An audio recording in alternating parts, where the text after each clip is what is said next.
안녕하세요. 뉴스 속 날씨 이세나입니다. 최근 일본에 강력한 태풍이 통과하면서 엄청난 피해를 줬는데요. 많은 분들이 태풍으로 인한 일본의 피해와 더불어 후쿠시마 원자력발전소의 방사능 오염수 배출에도 깊은 관심을 가지고 있습니다. 태풍으로 인해 방사능 오염수가 방출되면 당장 우리나라로 수입되는 수산물이 방사능으로 오염될 수 있다고 생각하기 때문인데요. 오늘은 올가을에 일본을 강타한 태풍과 또 이로 인한 일본의 피해, 원전 방사능 오염수 배출에 관한 이야기까지 함께 나눠보도록 하겠습니다. 스튜디오에 K웨더 반기성 예보센터장님 나와 계십니다. 센터장님 안녕하세요. 네, 안녕하세요. 네. 많은 사람들이 일본의 태풍 피해에 대해서도 염려를 하고 있지만 또 원전 오염수 문제에도 관심을 갖고 있습니다. 일부 사람들은 일본이 원전 오염수 처리가 좀 힘들다 보니까 태풍이 올라오는 그 시기에 맞춰서 바다로 일부러 흘려보내는 거 아니냐 이런 얘기도 하는데요. 센터장님께서는 어떻게 보시나요? 저는 일본이 일부러 고의적으로 바다에 원전 오염수를 버린다고 생각하지는 않습니다.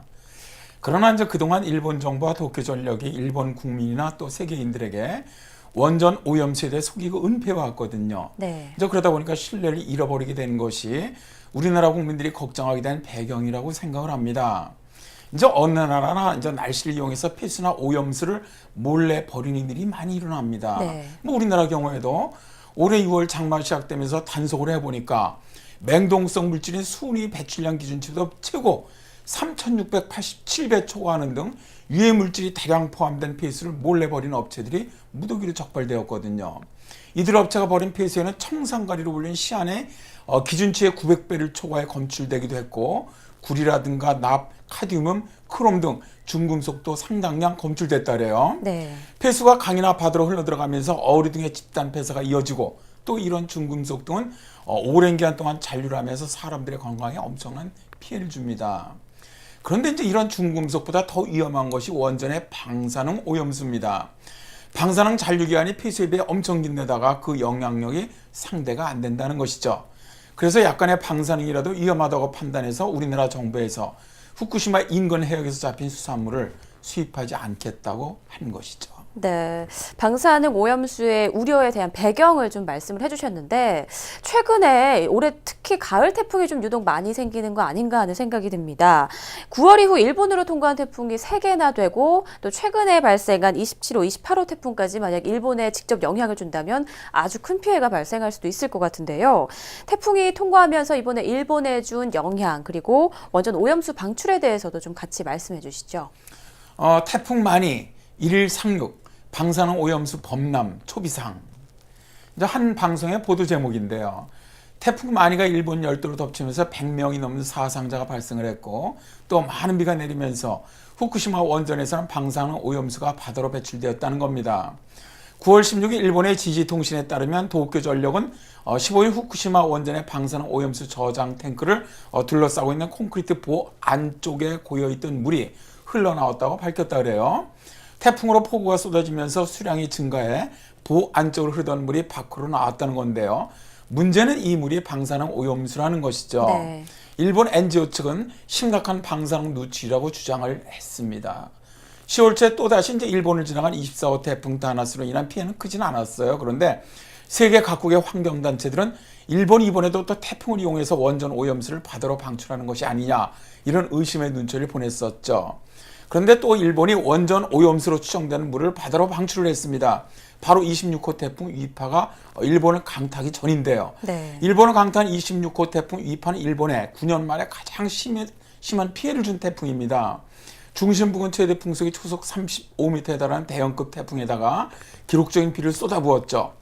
이조선 같은 데 기록적인 800mm 이상 하루 동안에요. 네. 폭우가 쏟아지면서 15명 사망, 50여 명 실종 등 아주 기록적인 피해를 기록했는데요. 일본의 도쿄전력 측이 원전 오염수 저장 탱크에 2개 쌓인 물 40톤을 방출했다는 겁니다.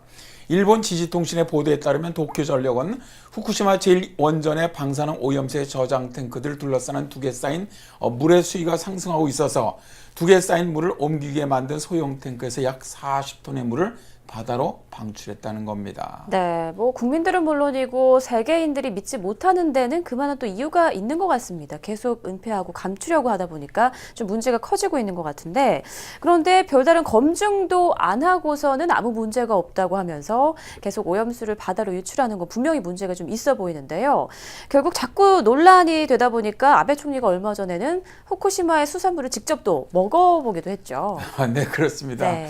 지난주 토요일이었죠. 아베 일본 수상이 후쿠시마현 북부 소마시의 마스가우라 어항을 방문해서 근해에서 잡은 문어, 오징어 등을 시식했다고 하는데요. 사실 이건 일본 국민만 아니라 이 지역의 수산물 수입에 대해 언급한 우리나라 또 세계인들 향한 정책인 행동이라는 생각이 좀 듭니다. 네. 사실 근데 정말 중요한 것은 일본이 세계인들을 향해서 이 방사능 오염수가 정말로 안전하고 수산물에 아무런 영향을 주지 않는다는 것을 증명해야만 합니다. 정당한 수산물 수입 금지를 가지고 딴지를 걸어서는 안 된다는 거죠.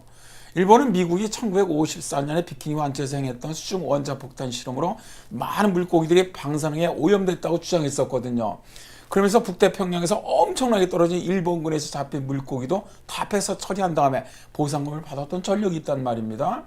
모든 것을 정말 자기들에게만 유리하게 적용하려는 것은 글로벌 사회에서 있어서는 좀 안 될 일이 아니냐, 그런 생각을 합니다. 네, 참 일본의 여러 가지 악재가 좀 겹치는 것 같은데요. 무엇보다 좀 원전 오염 문제에 대해서는 일본 측에서 계속 감출 게 아니라 좀 투명하게 드러내놓고 같이 해결책을 찾는 게 필요할 것 같고, 무엇보다 또 지금 북상하고 있는 태풍 피해가 더 이상 발생하지 않기를 또 바라야겠네요. 네, 센터장님 오늘 말씀 고맙습니다. 네, 감사합니다. 원전 오염수가 뜨거운 감자가 되는 것은 현재 과학기술로 오염수를 깔끔하게 처리할 방법이 없다는 겁니다. 그러다 보니까 태풍이 올라올 때를 핑계 삼아 오염수를 바다에 버리는 것이 아니냐라는 일부 걱정도 일리가 있다는 의견인데요. 분명한 것은 모든 사람이 이해할 수 있는 상식적인 대처를 해야 한다라는 생각이 드네요.